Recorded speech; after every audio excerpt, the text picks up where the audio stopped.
এইটো ৰিয়েল মানে। নমস্কাৰ, মই মনিল। আজি আপোনালোকক দেখুৱাম কিছুমান এনেকুৱা অদ্ভুত ধৰণৰ কেইটামান মৃত বস্তু। ইয়াত চাওক কিছুমান ইয়াতে কিছুমান মৃত শৰীৰ, এই মানুহৰ মৃত শৰীৰ আৰু বহুত বছৰ ধৰি এইবোৰ সংৰক্ষণ হৈ আছে। এইবোৰ ক'ত সংৰক্ষণ হৈ আছে আপোনালোকক জনাম বাৰু। এয়া চাওক, ইয়াত দুটা ইয়াতে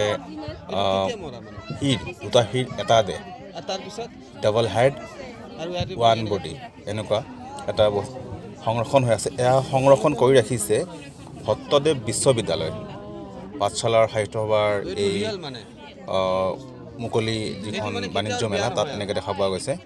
চাওক, আৰু 1986 চনৰ পৰাই এইটো এনেকৈ সংৰক্ষণ কৰি ৰাখিছে। খুবেই এটা সাংঘাতিক ধৰণৰ কাম আৰু খুবেই ভাল লাগিলে। চাওক, এটা যিখিনি ছায়েন্সৰ আছে, বিজ্ঞানৰ ছাত্ৰ ছাত্ৰী আছে, তেওঁলোকৰ কাৰণে খুবেই এটি লাভদায়ক হ'ব। আৰু আছে অজগৰ সাপ বহু বছৰ আগতে সেই অজগৰ সাপবোৰ ঢুকাইছিলে আৰু আজিও সেইবোৰ সংৰক্ষণ হৈ আছে। আৰু কিছুমান কেমিকেল আছে আৰু কেমিকেল দি থৈ দিলে আৰু এই বেয়া নহয়। এটা খুবেই আচৰিত ধৰণৰ। এইফালে চাওক, এইফালে অজগৰ সাপ আছে। এইবোৰ অজগৰ সাপ, বৃহৎ অজগৰ সাপ, এইবোৰ মৃত হয় আৰু এনেকৈ সংৰক্ষণ কৰি ৰাখিছে এই ভট্টদেৱ বিশ্ববিদ্যালয়ৰ যিটো বিজ্ঞানৰ বিভাগ আছে, তেওঁলোকে সংৰক্ষণ কৰি ৰাখিছে। খুবেই ভাল লাগিলে।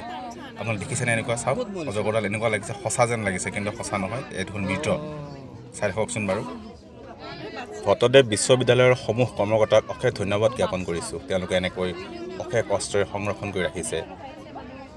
আৰু ইয়াতে বহুত লোকৰ সমাগম দেখা পোৱা গৈছে। আৰু দেখিছে, এইডাল বনৰৌ, আমি বনৰৌ বুলি কওঁ। আৰু বিভিন্ন ধৰণৰ এইটো স্কাল হয়, মানুহৰ স্কালটো এনেকৈ সংৰক্ষণ কৰি ৰাখিছে। বান্দৰ এনেকৈ সংৰক্ষণ কৰি ৰাখিছে। এটা ভাল লগা পৰিৱেশ এটা। চাওক কেনেকুৱা ধৰণৰ মানুহৰ স্কালটো কেনেকুৱা ধৰণৰ।